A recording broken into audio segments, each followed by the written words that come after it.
Chapter 211. The two people from Solace, Ramona and Hera, sat back down and talked a bit amongst each other. "You know her?" Nick whispered to Winter. "They are the ones supplying us with the arc lights and the artificial lights for the cheap containment units," Winter answered without looking at him. "I've met Ramona a couple of times. If I didn't know her, we wouldn't be getting our lights so cheaply." Nick nodded. He knew that Winter was always busy, but he never truly knew what he was doing. Yet, whenever Nick saw the results of Winter's work, he was surprised Winter was making Dark Dream so much money without even producing any Zephyx. Because of him, the lights were far cheaper. Because of him, the Zephyx they were selling was selling for a higher price. He was getting the containment units cheaply. On top of that, Winter seemed to know so many important people and had a good relationship with them. Lastly, Winter's family name was protecting Dark Dream from being ganged up on by several manufacturers. Dark Dream had required Winter to survive in the beginning, and that fact hadn't changed. If Winter left Dark Dream would most likely go bankrupt within the year. The room was slowly filling up. By now, there were 11 people in the meeting room. However, the room had become even quieter than when there had only been 3, except for the occasional greeting. No company talked to another one. At most, the 2 people from one company were quietly whispering to each other. "By the way, are you serious?" Winter asked. "With what?" Nick asked back. "With the Nick thing," Winter said. Nick scratched the back of his head. "Well, yeah, I noticed that everyone was introducing themselves with a first and last name, and I don't have a last name. It felt awkward to only introduce myself with my first name. What if one of them thinks I'm trying to come on to them?" Winter blinked a couple of times in confusion. "Okay, but why Nick?" Winter asked. Nick smiled helplessly. "I had to come up with a last name on the spot, and then I remembered that I accidentally introduced myself with my first name twice when talking to the Spartans. If I suddenly used another last name, wouldn't they think that I made a joke of them? That might be troublesome for Dark Dream. So, I just ran with it. But it's not that bad. I also gave myself my first name." Winter looked at Nick with a complicated expression. "You gave yourself your own name? Didn't I tell you?" Nick asked. "Not sure," Winter answered. "I don't think so." Nick scratched his chin before shrugging. "Well, when I was 10 and lost my memory, I started to live on the streets and came into contact with others. I worked with a couple of them, and they wanted to know my name, and I just told them that I didn't have one. After that, they started to call me the Nameless One as a joke, and I told them that I was getting embarrassed since they all kept calling each other by their nicknames instead of their full names. So, they started to call me literally Nickname," Nick said. Winter looked at Nick. He could tell where this was going. But Nickname was so long that they eventually just shortened it to Nick, and in the end, I started to introduce myself to others as Nick. So, yeah, that's why I'm Nick." Nick scratched the back of his neck. "Or Nick now, I guess." Winter just took a deep breath. A couple of seconds of silence passed. "I'll get a form from the city for a name change. Until now, I simply kept the field for your last name empty," Winter said. Nick nodded in embarrassment. He also wasn't the biggest fan of the new Nick thing, but he had already committed. A minute later, the doors opened again and 2 more people entered. Those 2 wore silver uniforms, and the symbol on their chest was of a ball with a scratch. They were from Gemini. Surprisingly, the 2 that entered looked almost identical, except for some slight differences in their hairstyles. They both had long silver hair, and they both seemed to be in their early 30s. They were obviously identical twins. The 2 of them greeted the other companies before they focused on Nick and Winter. "Mindy Wunder, CEO of Gemini," one of them said to them. "Cindy Wunder, CZ of Gemini," the other one said. Winter stood up, and Nick did the same shortly after. "Winter Melfian, CEO of Dark Dream," he said respectfully. Nick, CZ of Dark Dream," Nick said. The 2 from Gemini didn't offer a handshake, and they just looked at the 2 of them with a bit of confusion and disgust. They looked like they were a bit offended that Nick and Winter were here. In the end, the 2 from Gemini just walked over to their seats and quietly sat down. Winter and Nick sat back down. Winter didn't seem different from before, but Nick furrowed his brows.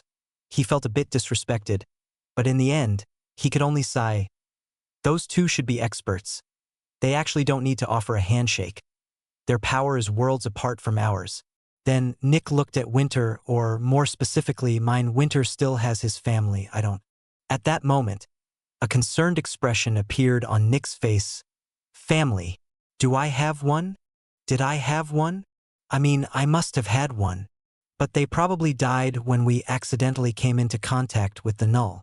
At least, that's what Albert thinks what happened. Nick sighed. It doesn't matter anymore. Eventually, the door to the meeting room opened, and Nick saw another two people enter. Based on the emblem and the color of the uniforms, they were from Ghosty's lab. Surprisingly. As one of the two saw Nick, their eyes lit up in recognition. Chapter 212. Two men entered the room. One of them looked quite old and had white hair. The other one looked middle-aged and had black hair that seemed to turn gray at different spots. Nick was a bit surprised since those two looked to be the oldest people who walked into the room, but at least one of them had to be a specialist. This meant that at least one of them could live for well over 100 years without visibly aging. So, was one of them just very old? Chances were that they were even older than Vernon at that point. Nick remembered Winter telling him that Ghosty's lab was the oldest Zephix manufacturer that was still in business. Apparently, it had been in business even before Kugelblitz had been founded. Every other manufacturer had vanished. They had either been absorbed by one of the others or had been sold and rebranded. Two of them even got destroyed by their own specters breaking out and wreaking havoc. The two people greeted everyone in the room, and they even talked quite a bit with Vernon and Arya. As the city's third most powerful Zephix manufacturer and the numerically biggest, Ghosty's lab definitely had the status to casually talk to Kugelblitz. After greeting all the other extractors, the two of them turned to Winter and Nick. Surprisingly, the two of them walked around the table to offer a handshake. Winter respectfully accepted the handshake. Herman Reichert, CEO of Ghosty's lab. The older man said, George. Meander, CZE of Ghosty's lab. People generally refer to me as Ghosty. The other man said, Winter Melfian, CEO of Dark Dream. Winter said with a polite smile, And you're Nick, right? Ghosty asked with a smirk as he looked at Nick. Nick blinked a couple of times in surprise. You know me? He asked. Ghosty chuckled slightly. I remember your file. I was the one who told Albert about you. Nick's eyes widened. It was him. He was the reason how Nick managed to become a Zephix extractor in the first place. If Ghosty hadn't sent Albert to Nick, Nick would have never understood his ability, and he would have never found Winter. He would have stayed in the dregs for the remainder of his life. You know Albert? Nick asked. Ghosty nodded. He used to work for us before he left to work for the city. He was one of the best extractors I've ever had the pleasure to work with. How is Albert doing? Nick asked. Nick hadn't seen Albert in almost 2 years. He's busy with some confidential things. Not even I know exactly what project he's involved in. I only know that the city views it as very important, Ghosty said. We can talk some other time, Ghosty said after seeing Herman motioning him to leave. It's a bit awkward to talk in such a crowded room. Of course, Nick said politely. Nick watched Ghosty with wonder. Obviously, Ghosty's lab was named after him, which meant that he was probably quite capable and famous. He's the second oldest person in the city, Winter whispered to Nick. Many breakthroughs in how we deal with specters exist only because of him. He also had a major hand in the creation of the modern containment units. As far as we know, he's the first person ever that managed to capture a force specter.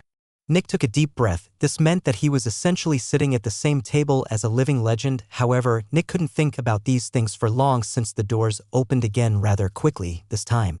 Two people with green uniforms and the emblem of a puppet walked into the room. The two of them were men with black hair that looked to be in their 30s. As soon as Nick saw them, he felt nervous. He felt like he should not interact with those two. They felt dangerous. The two of them walked over and greeted Vernon and Arya. After that, they offered their hand to Ghosty and Herman, and then they just sat down in their seats. They didn't even look at the other manufacturers. It was like they didn't exist to them. They are from Anatomy, Winter whispered to Nick. The guy on the left is one of their directors, Zarin Harrow. As far as I know, he's a peak level 4 Zephix extractor. The other one is their chief Zephix extractor, Mundus Stairwell. He's the only level 6 Zephix extractor that Anatomy has. Nick nodded. They feel dangerous. They are, Winter confirmed. Try not to come into contact with them. Nick nodded and looked around the room. There were 17 people in the room now, 3 normal people at the bottom, Nick and Winter near the bottom, John and Callum from the Spartans, Hera and Ramona from Solace, Cindy and Mindy from Gemini, Herman and Ghosty from Ghosty's lab, Zarin and Mundus from Anatomy, Vernon and Arya from Kugelblitz, and yet, the head of the table was still empty, but everyone seemed to be present. All the major Zephix manufacturers in the city were present, so, Nick, waited for the meeting to start, but it didn't. Several minutes of silence passed. Nick looked around in confusion. What are we waiting for? Nick asked. We're still missing someone. Winter said. Who? Nick asked. Isn't it obvious? Winter asked. Nick shook his head. The governor. Winter said. The governor? Who's that? Nick asked. Winter was immediately taken aback and he looked at Nick in shock. You don't know who the governor is? He asked in surprise. I don't even know what a governor is, Nick said. Winter rubbed the bridge of his nose.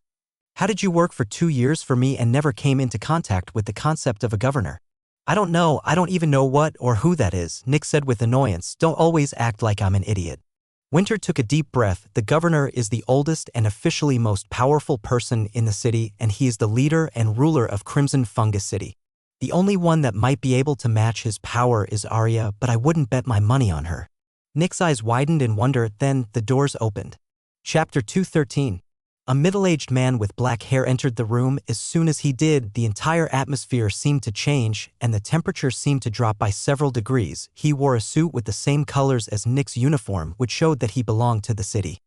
The man took slow and methodical steps, and without greeting anyone, he walked towards the head of the table. That's Marcus Julius, the strongest human in Crimson Fungus City and the owner of everything we know and love, Winter. Whispered, basically, Winter added for clarification. As Nick looked at Marcus, he couldn't help but take deep breaths. He felt so powerful. Nick had never seen anyone this powerful before. After sitting down, Marcus looked around the silent room. Everyone was respectfully looking at him in silence. Naturally, Winter also stopped talking and just waited for the governor to start the meeting. The official meeting of all manufacturers in the city commences, he said with a slow and deep voice. Introduce yourselves, he commanded. Vernon immediately stood up and bowed politely. Vernon Melfian, Senior Director of Kugelblitz. After that, Arya stood up. Arya Light, Chief Zephix Extractor of Kugelblitz. Then, the next person stood up. Zarin Harrow, Senior Director of Anatomy. All the others introduced themselves as well, starting from the strongest person and going to the weakest. Callum Sonder, Chief Zephix Extractor of the Spartans. Winter Melfian, Chief Executive Officer of Dark Dream. Nick, Chief Zephix Extractor of Dark Dream. Then one of the people at the bottom of the table spoke up. Zach Howitzer, representative of the common people from the middle layer. Nerolas Smark, representative of the common people from the lower layer. Guggies Landro, representative of the common people from the outer city. And with that, everyone except for the governor had introduced themselves, including the governor. There were now 18 people in the room. The room didn't seem as empty anymore. Everyone sat back down and the governor took out several sheets of paper. First order of business, the taxes of all manufacturers have been paid on time and in their full amount. Continue like this. No one answered. Second, after many long discussions with my advisors, I have decided to call for another general round of inspection. The inspectors will arrive at your premises within the week. No one showed any reactions, but Nick could tell that the atmosphere in the room had become much tenser, and Nick wasn't surprised in the least. While the specifics of the specters were kept secret, they couldn't be kept secret from the city. One of Nick's duties was also to create thorough documentation about all the specters Dark Dream owned. That included their names, their abilities, their powers, where they were kept, how to work with them, what abilities they granted others, and many other things. It included everything, and these documents had to be handed to the city biannually. This meant that the city knew everything about every specter that was being kept in any containment unit inside the city. Naturally, this kind of information was kept top secret, and there hadn't been a data breach within the last several decades, so technically there wasn't a reason to feel scared about telling the city the truth about one's specters, right? Wrong. There were several reasons why a manufacturer wouldn't want to be honest. First, if they had fewer specters, the city wouldn't ask for high taxes. Second, while the city allowed almost every kind of method of working with a specter, there were still a very select few that the city didn't like. Specters that required children to work with them were one example. Another example were specters that needed large-scale destruction, something like spreading a plague, and the more people caught the plague, the more Zephix the specter produced. Another reason why one might not be honest was when suppressing a specter wasn't very easy. A manufacturer needed to show that they were able to suppress every specter they owned. If the city found out that a manufacturer might have issues suppressing a specter they owned, the specter would be confiscated by the city and handed to a more competent manufacturer. Kugelblitz had benefited from that policy several times, yet there was one last reason why a manufacturer might not be fully honest with their documentation. As the strongest human in the city, the governor needed to regularly work with a demon to become stronger. and the only suppressed demon in the city was the crimson fungus. This meant that the governor was working with the crimson fungus regularly, and he was also officially one of the 4 heroes working for Kugelblitz.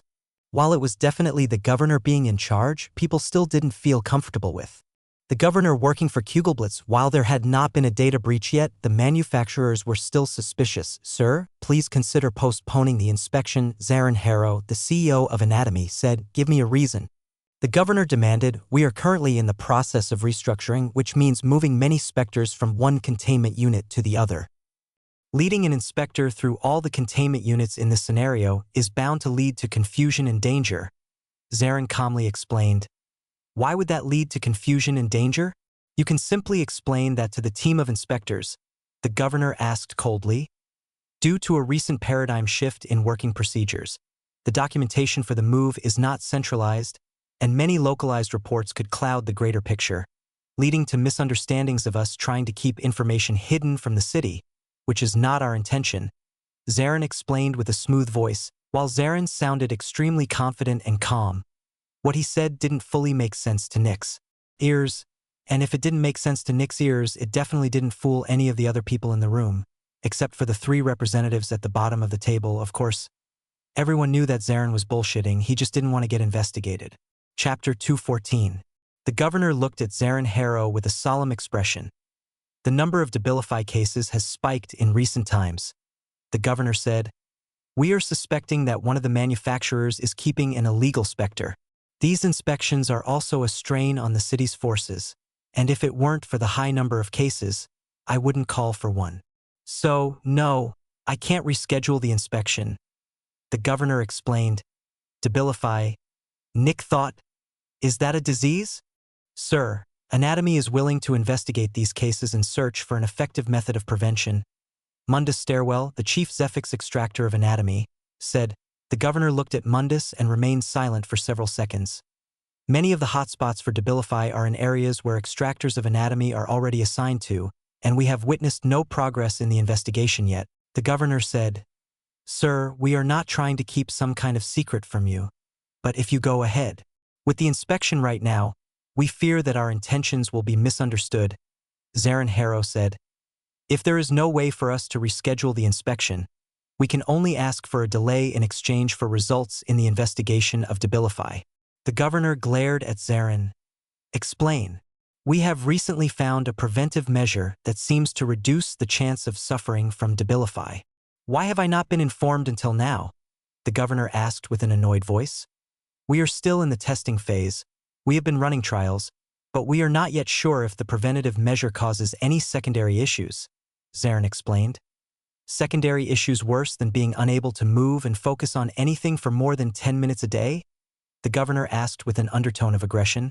"No, but the secondary issues can impact people not suffering from Debilify, which might cause additional, unnecessary suffering," Zarin explained. "How long has the preventative measure been in the testing phase?" the director asked. Silence? "About 7 years." The entire room seemed to turn to ice. Even some of the other Zephyx extractors threw glances filled with hatred and rage at the 2 people from Anatomy. The glare of the governor was so cold and intense that Nick felt the urge to run out of the room.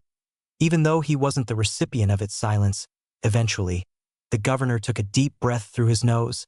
"I expect the relevant files and documentation of this preventative cure on my desk before the evening." He spoke slowly and seriously. "If the preventative measure proves to be effective, I am willing to delay the inspection for a year. I will deliver the documentation to you personally later today, sir," Zarin Harrow said with a grateful voice. "Anatomy thanks you very much for your magnanimity." The governor just glanced at Zarin Harrow without saying anything before turning to the middle of the room again. "Expect a message regarding this matter by the end of tomorrow," the governor told the other manufacturers. The others nodded. "Next on the list. I have read through your documentation regarding the investigation of the false news specter and the parasite specter, and have come to the conclusion that not enough resources have been put into the investigation," the governor said. "Frankly, the pages upon pages of documentation boil down to nothing more than we don't know. I expect the combined force of over 1,000 Zephyx extractors to produce significantly more than that. If, by the next meeting, I don't see a significant improvement in the quality of the results. I will put a leash on the extractors that are dedicated to the city but still unofficially spend surprisingly much time near their official place of employment. The governor's tone was reprimanding and annoyed. No one in the room answered him, but it was obvious that they had understood. Naturally, manufacturers without at least one level 5 extractor are not involved in this matter. The governor added. Nick just kept listening to the meeting with rapt attention. He hadn't been sure what exactly the meeting would be about, but he hadn't expected it to be this serious and important. The governor was constantly talking about critical issues that were relevant for the entirety of Crimson Fungus City. This was less like a meeting between companies and more like an official meeting between rulers. It was like the fate of Crimson Fungus City was being decided within this very meeting. The governor continued talking about one issue after the other, and by now, the tone of the meeting was all too obvious to Nick. The governor was putting a gigantic fire under the Zephix manufacturers' asses. He was reprimanding them left and right while handing out threats without end. After talking for over an entire hour about citywide issues, the governor started to turn to the manufacturers individually. He kept giving out demands to all the manufacturers, and the manufacturers all acted subserviently and complied. "Dark dream," he said with a serious tone as he looked at Winter and Nick. Nick's heart rate shot through the roof, and he started to sweat profusely. This guy was putting immense pressure on even Kugelblitz and Anatomy, and now he was focusing on them. "I realize that several of your level 2 specters are special and do not pose a significant threat after they break out, but I still find the lack of level 2 extractors in your company worrisome," he said. "By the next meeting, I want to see at least 6 level 2 extractors working for Dark Dream. Otherwise, the city will confiscate specters until I feel comfortable," he said with a serious tone. Below the table, Winter kicked Nick. Extractors were Nick's job, not Winter's, and he was supposed to answer. Nick quickly shot up from his chair. "Of course, sir. We will immediately get to fixing that issue, sir." Nick spoke loudly and clearly. The governor nodded once, and Nick sat back down. After that, he turned to Winter. "With the addition of your newest specter, you've entered the next bracket, and the contributions to the city you are expected to pay will increase by 2. The governor said. Winter stood up and nodded. "There will be no issues in the payment, sir," he said respectfully and clearly. After that, the governor became silent for a couple of seconds. "That's it for the matters regarding the city." Chapter 215. "It is now your time for your matters," the governor said before turning to Arya and Vernon. "Kugelblitz first." "Thank you, sir," Vernon said with a smile while standing up. "The number of people paying their contributions via their blood has dropped by 2.4 this year," Vernon said. "While that is a great matter for the health of the city, it makes it more difficult for our heroes to grow stronger. At the same time, according to several studies Kugelblitz has performed, the objective value of a credit has decreased by almost 4 within the last year. Therefore, we would like to ask the city to increase the taxes of the outer layer of the outer city by 4 to 5 credits." Vernon said. Nick's eyes widened, and he almost felt like he had been thrown into an icy cold pool of water. Vernon had just asked the governor to raise the taxes for the people of the dregs. Memories of the countless times Nick had seen people almost killing each other just for a couple of credits for the taxes shot through his head. The people of the dregs were already beyond desperate. But now Vernon was asking for even more money. Was he trying to kill them? At that moment, Nick came to a terrifying realization. Right, the blood from the dregs was what allowed the Crimson Fungus to produce Zephix. If the dregs stopped producing blood, Kugelblitz would lose a huge chunk of its revenue, power, and growth potential. Naturally, Nick's goal was to improve the lives of the people in the dregs, but if that happened, he would essentially be threatening Kugelblitz's power. The next words that were spoken didn't register in Nick's head as he kept thinking about what all of this meant. Earlier, Nick had expected that it wouldn't be that difficult to improve the lives of the people in the dregs. He just needed to get some stands with free food, which would allow the people to save up a bit of money while also giving them more energy to earn money. Naturally, that wouldn't solve the fundamental issue, but it would put a band-aid on it until a more permanent solution could be found. But after hearing Vernon, Nick realized that this wouldn't work. Kugelblitz would notice the drop in revenue and would go to the governor for an adjustment in the taxes. Then, everything would return to how it was. And the people would still nearly die each month because of the taxes, and the worst thing was that this state could only be achieved if Nick kept helping them. The people would suffer just as much as they were suffering now, but if Nick then stopped helping terror, Chaos. Death. The people wouldn't be able to pay their taxes anymore, and a huge number of them would die of blood loss. Of course, in the next meeting, the taxes would be adjusted again to the old level, but that wouldn't bring all the dead people back. If I help them now, I am essentially taking out a loan of lives. Nick realized, I might be able to save a couple of lives now, but the same number, or even more, will die when it is time to repay the loan. As Vernon and the governor kept talking, Nick kept thinking about what to do with his life now. He thought that he could start helping them now, and, in fact, he had done just that. He had given a bit of money to just a couple of people. Him getting rid of several members of the Riker Strikers had also helped with the overall health of the dregs, and sure enough, the amount of blood paid had reduced. But now Vernon was about to put it back to its old level. Or even higher. Nick started to pay attention to the meeting again, and he heard Vernon and the governor arguing about the value of a credit. Nick felt the overwhelming urge to get involved. This was his opportunity to make a difference. Winter looked at Nick with narrowed eyes. He was ready to intervene if Nick decided to do something stupid. Nick gritted his teeth and clenched his fists. Unending rage and hatred were building inside of him, subconsciously. Nick's eyes focused on Vernon in an intense glare. He felt betrayed. He had liked Vernon. He had enjoyed talking to him a lot. But now Vernon was casually dooming many innocent people to a life worse than hell. Nick's clenched fists shook. Then he clenched his teeth and looked away. He hated himself at this moment. He hated himself for looking away. So many people were being doomed right now, and Nick despised himself for looking away. But what am I supposed to do?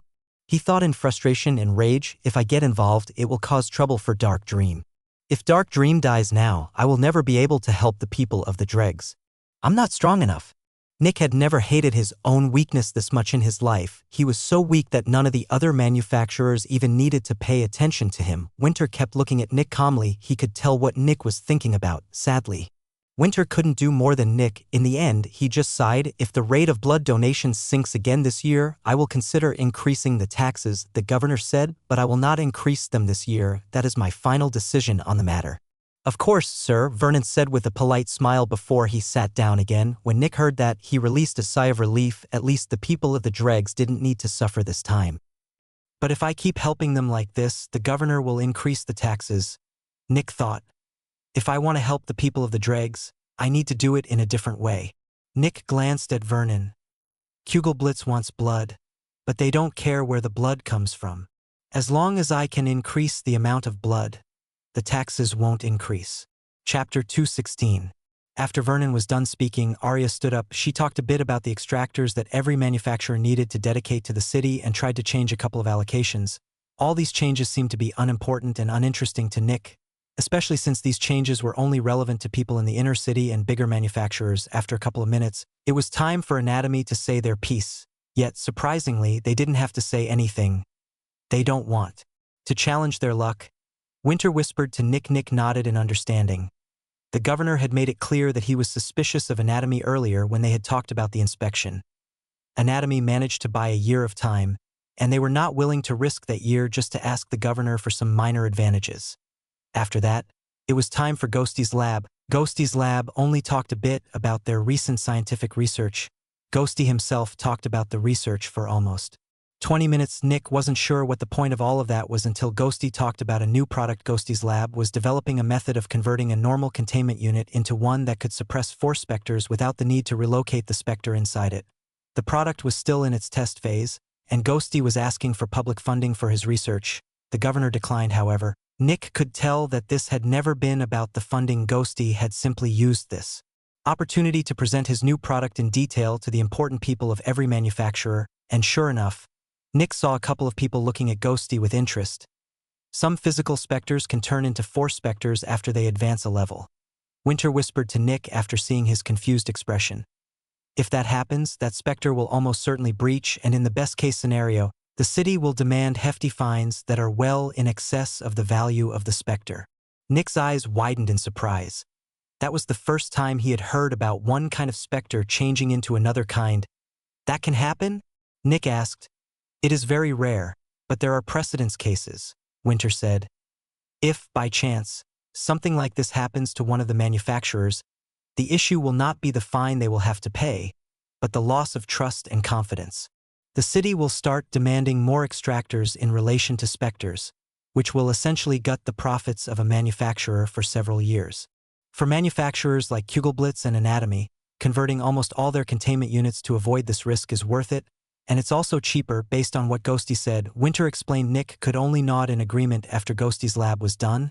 Gemini talked about their strongest specter, the distortion. Surprisingly, they publicly said what kind of ability the distortion granted people. It gave people the ability to distort their surroundings, which could disorient others. However, more importantly, that ability could be used in conjunction with others, which will result in much more power, and with enough power, Prefix could even be partially isolated from an area. As soon as the other manufacturers heard that, they focused on Gemini with interest. Even Winter looked at the two from Gemini with interest. Nick knew how specters worked, and he knew exactly why everyone was interested. Ghosty was the one that asked the question that was on Nick's mind.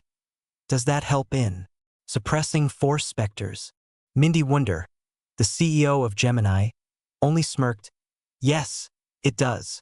Immediately, the chief Zephix extractors started to talk to their CEOs and directors. The potential for this ability was immense. They could save millions of credits. On top of that, the base ability was also useful in many other fields and even had a great potential for future evolutions. Naturally, Gemini was using this opportunity to announce their new initiative of creating newbies. Gemini had the second biggest number of newbies, and now they were going to get even more, of course. They were getting more so that other manufacturers would purchase them. The price? 1,000,000 credits per initial newbie. That was quite a bit more expensive than what Ghosty's lab wanted for their newbies, but the value of the distortion spoke for itself in the end. She just asked for some idiotic funding that would never get granted to make it a relevant topic for the meeting and stop talking about it, but Gemini had achieved its goal after that.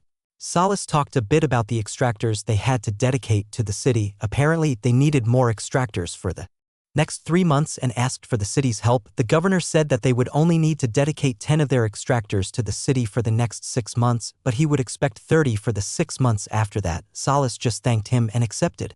Then it was the turn of the Spartans, and they dropped a bomb. We found a level 4 specter within 10 kilometers of Crimson Fungus City, and we are asking for competitive protection due to our major investments in uncovering this specter. The other manufacturers became interested. You don't have the manpower necessary to suppress a level 4 specter, the governor said. I can only give you one if you find a partner with enough power and show me proof of your significant investments. I can only give you a temporary one for 1 week. If I am not convinced by then, the information on your specter will be publicized to the other manufacturers, the governor said. The Spartans just thanked the governor and nodded. Naturally, this was also just an advertisement. The top 5 manufacturers were all interested in an elder specter, especially Solace. After all, Solace already had an expert but no elder to increase their power. Meanwhile, Gemini wanted to keep Solace from joining the level of manufacturers that owned an elder. Everyone knew that a brutal bidding war would take place between those two. Both of them would want to become the Spartans' partner and claim the right to capture the specter. And finally, it was Dark Dream's turn. We have nothing, Winter said. Nobody reacted to Winter's words. Then one of the representatives stood up. No issues here, he said. Some seconds later, the governor stood up. Meeting adjourned. Chapter 217. The room started to empty, with the governor being the first to leave. After that, the manufacturers left one at a time. Eventually, the representatives also left. The last remaining people were Arya, Vernon, Winter, and Nick. Winter and Nick walked over to Vernon and Arya, who were just walking towards the exit as well. Another uneventful meeting, Vernon said after yawning. Normally, Nick would have laughed a bit, but right now, he didn't want to laugh at all. Nick just couldn't view Vernon the same way as before the meeting. However, Nick didn't decide to confront Vernon. While they had talked quite a bit, they were obviously not close enough for something like that. At most, they were acquaintances. Why did you ask for an increase in taxes for the people in the dregs? Nick looked with surprise at Winter, who had just asked that question. Didn't I explain that well enough during the meeting? Vernon asked. Yes, but I want to know why you asked for the raise. I'm talking about you, not Kugelblitz, Winter said. Nick knew that Winter wouldn't have asked these questions if it weren't for him. Once more, Nick felt a bit guilty for doubting Winter. What am I supposed to do otherwise? Vernon asked with a shrug. It's my job. While I have significant influence over the manner in which Kugelblitz is operated, I have to represent Kugelblitz in these meetings.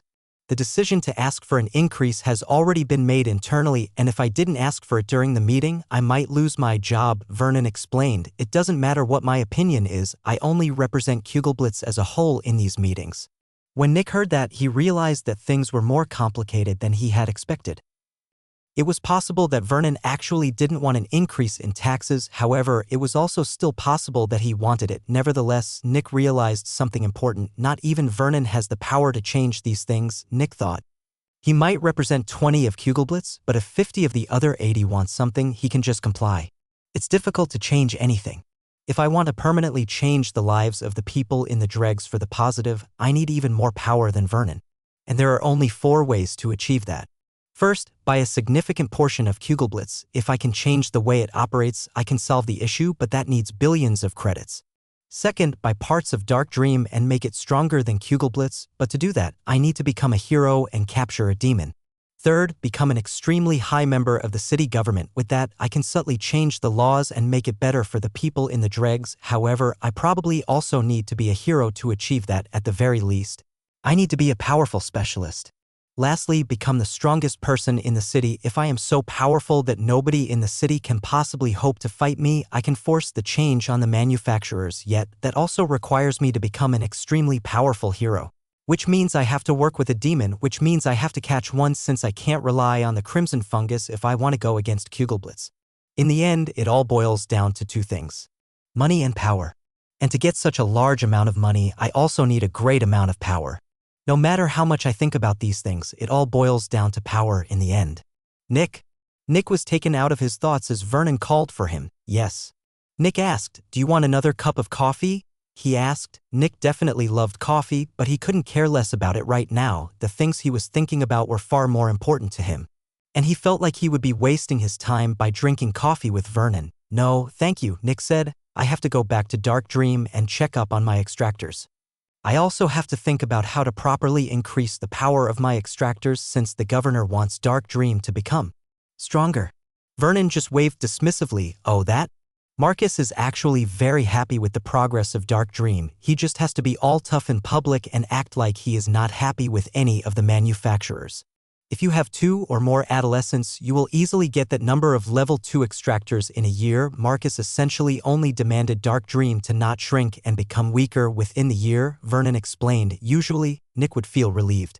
But he just didn't care right now. "That might be, but I still have to go back to Dark Dream," Nick said. Vernon sighed. "Sure, I get it. The life of a chief Zephix extractor is busy. Anyway, it was nice to get to know you, Nick. If you're ever interested in some coffee, tell Winter, and I will try to find an opening in my schedule." "Of course," Nick said neutrally. "Then I'll no longer keep you," Vernon said. "Thank you, I learned a lot today," Nick said. Nick also nodded at Arya. "Do you need help getting to Dark Dream?" Winter asked. "No, I remember where to go," Nick said as he left the room. After Nick left the room, Vernon looked at the door with a bit of confusion and concern. "Did I say something wrong?" he asked. Winter looked at his father evenly. "He grew up in the dregs and you've asked for an increase in the taxes." "Oh," Vernon said as he scratched the back of his head awkwardly. "I guess he's still new to the world of business," Vernon said. Winter didn't answer. "He's still mixing business and private affairs." "He does," Winter said. "Anyway, I should follow him. He will probably get lost on his way back. See you later." The 3 of them said their goodbyes, and Winter also left the room. Chapter 218. Nick quickly climbed down the stairs in Kugelblitz while he kept thinking about what to do regarding his future. He had to become powerful. There was no other way. For that, he needed stronger specters, for which he needed more people, for which he needed more money, for which he needed more Zephix, for which he needed more specters. I have to buy parts of Dark Dream since that will be what I will be relying on to become stronger. The stronger Dark Dream becomes, the stronger I become. And my first priority should be to get an adolescent specter that I can work with. I am already a level 2 extractor and I need much more Zephix to become stronger, yet while I'm technically working with 3 specters, I am only absorbing Zephix from 1, the bleeding lady, and she's not even an adolescent. I don't have the time to work with the fog or the dreamer. I need an adolescent that produces a lot of Zephix in a short time. By now, Nick had reached the bottom of the stairs and walked towards the exit of Kugelblitz. Outside Kugelblitz, Nick looked for one of the people who were responsible for the Schweebs and told them to retrieve his Schweeb. Learn something today? Nick raised an eyebrow and looked to his right. Winter had just arrived. Nick furrowed his brows and looked downward. I always knew that power was important, but I only realized today how important it is. I know what you mean, Winter answered. Everyone in the room could tell what you were thinking when Dad asked for the increase in taxes. Everyone could tell?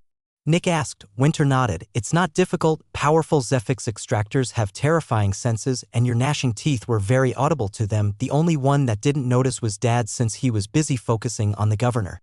Nick didn't know how to feel about that. He wanted to keep his feelings a secret from the others, but in the end, they still knew exactly what he was feeling. Winter looked at Nick and could tell what he was thinking about. That might not have been a bad thing.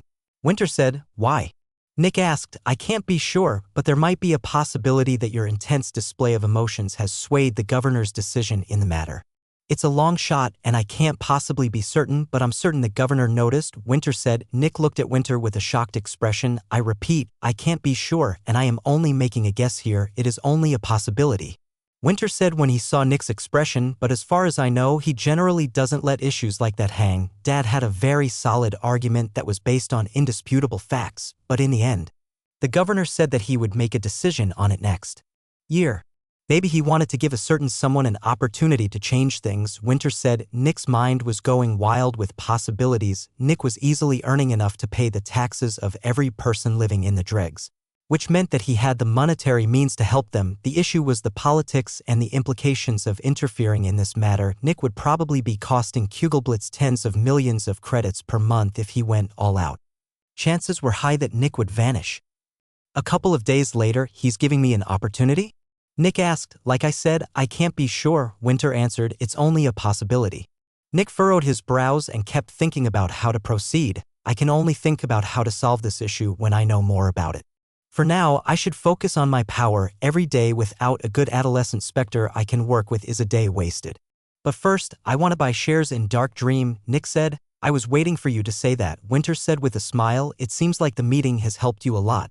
Nick released a sigh. He was glad that Winter knew him so well and was so agreeable. Chief Zephyx extractors usually own between 10 and 30 of a manufacturer, and that is actually something that both sides want, Winter said. "Why both sides?" Nick asked. "Well, the Chief Zephyx extractor wants some say in the company, and they also know that they will increase the value of the company. Because of that, investing in the company is like just claiming free money.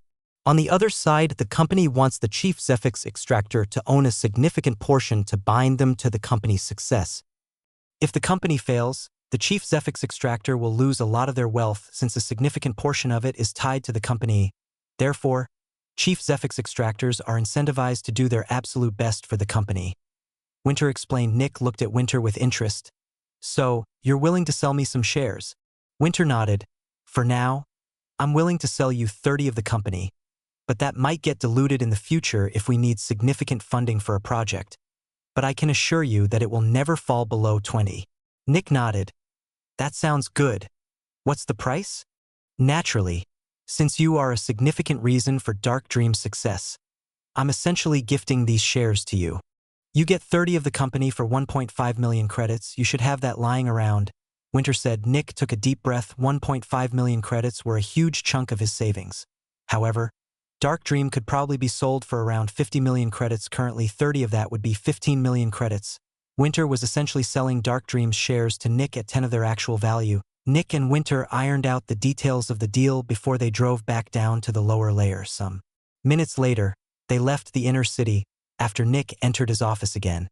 He immediately focused on the next point on his agenda. He took out a file from one of his drawers and looked at it with narrowed eyes. On the front of the file were only 3 words: The Riker Strikers. Chapter 219. "You wanted to see me?" an older man asked as he walked into an office. "Yes, I've got something for you," Nick said as he put the file of the Riker Strikers onto the table. The older man was the leader of the investigator team of Dark Dream, and he quickly walked over, sat on one of the chairs, and read through the file. As the investigator kept reading, his eyebrows kept furrowing. "Do you think a Spectre is involved, boss?" the man asked as he put the file down again. Nick nodded. "I'm pretty sure Riker himself is a Spectre, Jenny, and I have both noticed it. Additionally, Jenny said that when she met Riker personally, she felt like she was looking at her natural enemy. Naturally, that was before she became a Zephyx extractor." The investigator hummed a bit. "May I?" he asked while reaching for a piece of paper and a pen. Nick just gestured for him to take it. After that, the investigator started to write down several things related to the dregs. The investigators had been working in the dregs for over a year, and they knew a terrifying amount about it. In fact, they knew more about the dregs than even the people that lived there. After all, it was their job to know. The investigator kept writing down several names and organizations before drawing lines and arrows between them that described their relationships with each other. Nick just waited for the investigator to finish writing. After a while, the investigator just looked at the diagram he had created and furrowed his brows. "It's possible," the investigator said. "At least, nothing speaks against it." Then, he sighed. "To think that I overlooked such a huge lead. What have I been doing for the past year that I didn't even notice any of the signs?" "And so did everyone else," Nick said. "Kugelblitz and the others also haven't found out." The investigator sighed and looked at the piece of paper for another couple of seconds. "It seems so obvious now," he said. "Yeah, he most likely is a Spectre. I presume you want us to gather information?" Nick nodded. "Riker is very smart. About 2 years ago, I severely weakened the Riker strikers by killing about 10 of their people. The other gangs used that opportunity to go after him, but somehow he managed to evade them and even managed to get his old gang to the same level of power as back then. If you guys are not very careful, he will notice that a manufacturer has become suspicious of him, and if he finds out, he will probably run out of the city and go to another one," Nick said. The investigator nodded. This was always a danger when it came to hunting specters. Almost nobody inside the city knew what the worlds beyond the huge city walls looked like. The only thing they knew was that it was extremely dangerous out there. Only level 3 extractors and stronger dared to leave the city, and any information about the outside world was kept confidential. After all, every expedition into the outside world cost a huge amount of money, and the manufacturers didn't want others to benefit from their work. Humans very rarely entered the outside world, but except for the strong extractors. There was another exception: global companies, for example. The hospital that had treated Nick 2 times already was one of these companies. The merchant, the Spectre that the hospital used to get its recovery liquid, was at least a level 6 Spectre. It might even be a level 7 Spectre. And the merchant was not located in Crimson Fungus City. Every couple of months, a small caravan would enter the city to refill the stocks of the cleansing and recovery liquids. There were also a couple of small groups of people that came to Crimson Fungus City and left again. Back then, Nick had no idea why they were here, but now he knew why. They were merchants. They sold stuff produced in a different city to Crimson Fungus City and bought the stuff that was produced here to sell someplace else. The groups of people coming from the outside world were all extremely powerful. It was extremely rare to see anyone weaker than an expert in these groups, and there were also several specialists coming to Crimson Fungus City every year. There had even been the odd hero here and there. Obviously, traveling through the outside world required tremendous power. However, that was only true for humans. The Spectres were not in danger in the outside world unless they came across a hunting group of Zephix extractors. But the chances of that were very low. The outside world was dangerous specifically because of the Spectres, and the Spectres didn't attack each other. Riker could easily leave the city and enter another one, but that was still associated with a couple of risks. Riker needed to enter the other city either without being noticed or through a reputable group of merchants. Since almost nobody came from the outside world, all the manufacturers in the other cities would look at the newcomer very closely. Even more, Riker would need to recreate his entire gang. Because of that, Riker didn't just flee from Crimson Fungus City. But if he found out that a manufacturer was getting suspicious of him, he would immediately run away. 1. Extractor wasn't necessarily dangerous, but an entire manufacturer was terrifying. "I'm going to be extra careful," the investigator said. "I've investigated a human Spectre before, many years ago. They're the most troublesome to investigate since they are often even more intelligent than humans. The investigation will be slow. Expect a proper profile in a month at the earliest," the investigator said. Nick nodded. "Keep Winter and me informed," he said. "I will," the investigator said before standing up. He grabbed the pieces of paper he had scribbled on and left Nick's office. Meanwhile, Nick leaned back. "Now we have to wait." Chapter 220. Nick was sitting inside his office as he read through a file. The file was filled with detailed information about the Riker strikers and was several times thicker than the original one. It had been about 40 days since Nick had tasked the investigators to investigate the Riker strikers, and they had finally gathered enough information to give Nick a major report. As Nick read through the file, he kept taking gulps from his mug. Coffee with sugar. A couple of weeks ago, Nick had ordered a coffee machine and also asked Winter where he could get sugar and milk. When Nick heard about the price of these things, his heart nearly stopped. The coffee machine, luckily, only cost around 30,000 credits. However, the amount of beans necessary to make 1 cup cost nearly 500 credits. Half a gram of Zephyx for 1 fucking cup of black coffee. And the sugar was even more ridiculous. A tablespoon of sugar cost over 150 credits. And milk. Milk was 10,000 credits per cup. Nick had purchased all of this to see how it tasted, and he hated that it tasted so amazing. Because now he had to spend a ton of money on this. But then, a twist of fate happened that made it much easier to bear. Nick found out that his bowels really weren't the biggest fans of milk. That was when Winter told him that he knew that would happen. Apparently, there was something in milk that caused issues in people who weren't used to drinking milk since childhood. People in the middle and top layers of the inner city generally didn't have that issue since they grew up with milk. But people in the lower layer and the outer city would have issues whenever they drank some milk. However, there was a way to get rid of this problem: becoming a veteran. The body of a veteran had already changed so much that the thing inside the milk couldn't upset the digestive system anymore. In the end, Nick decided against drinking milk. Maybe when he finally became a veteran, he would drink some milk again, but not for now. As Nick read through the report, he made a couple of interesting discoveries. There are more people in the Riker Strikers than I thought. He thought as he furrowed his brows. They have 50 main members and over 150 honorary members. According to the report, the main members were the ones who actively caused trouble in the dregs. They were the ones that raped and robbed people in public. They often also just destroyed stuff without any reason whatsoever. According to the report, the main members of the Riker Strikers were the craziest and most violent people in the dregs. Not only was the environment promoting their craziness, but insane people from other places could see that if they joined the Riker Strikers, they could live a life without having to suppress their innermost urges. There were not many rules among the main members. They just had to give a bit of money each month to Riker himself, and they needed to be badasses. That last part was how Riker explained it. He said that only the 50 biggest badasses in the dregs were allowed to be the main members of the Riker Strikers. And how did one become a badass? Show their strength. Rob someone. Rape someone. Kill someone without being noticed. Burn someone. Destroy things. Violence was hilarious. And enacting violence on others made one feel great and superior. That was the philosophy that Riker hammered into his gang. Meanwhile, the honorary members were comprised of two kinds of people. First, people that wanted to prove themselves and become a main member. Second, people that were close to one of the main members' parents, siblings, friends, and so on. Children were not included because having a child was perceived as soft, warm, and disgusting in the gang. Well, unless it was a child conceived by rape at that point, it was seen more as a trophy. Since the victim would be constantly reminded of what happened whenever they looked at their child, which was hilarious to the Riker Strikers. It was like tormenting someone without even being there. Nick remembered the time he had killed a woman who had been wearing the emblem of the Riker Strikers. She was most likely an honorary member. She was probably the relative of one of the main members. He thought. After reading through the file for a while, Nick came to the most interesting part.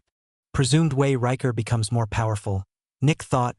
The investigators had listed 3 possible ways in which Riker could become more powerful. Number 1. Fear. The more people feared him and the stronger that fear was, the more Zephyx Riker produced. Number 2. Suffering. The stronger the suffering of the people, the more Zephyx Riker produced. Number 3. Money. Number 3 was a surprising one since it was very different from the first 2. However, there was a good reason why it could also be money. Riker was getting a lot of money from his gang members. And the most interesting thing about that, the money never reappeared. Riker almost never bought anything. He didn't have any close ones that used his money. Nothing. Riker was getting a ton of money. But that money had seemingly just vanished. Either Riker was sitting on a literal hill of credits somewhere, or the money was being destroyed. But it doesn't really make perfect sense. Nick thought. If Riker were only interested in making money, he would create a gang similar to the peddlers, the hub, or the insurance gang. He would make far more money like this. On top of that, from the looks of things, the Riker Strikers mainly exist to cause as much mayhem as possible. The entire money thing seems secondary.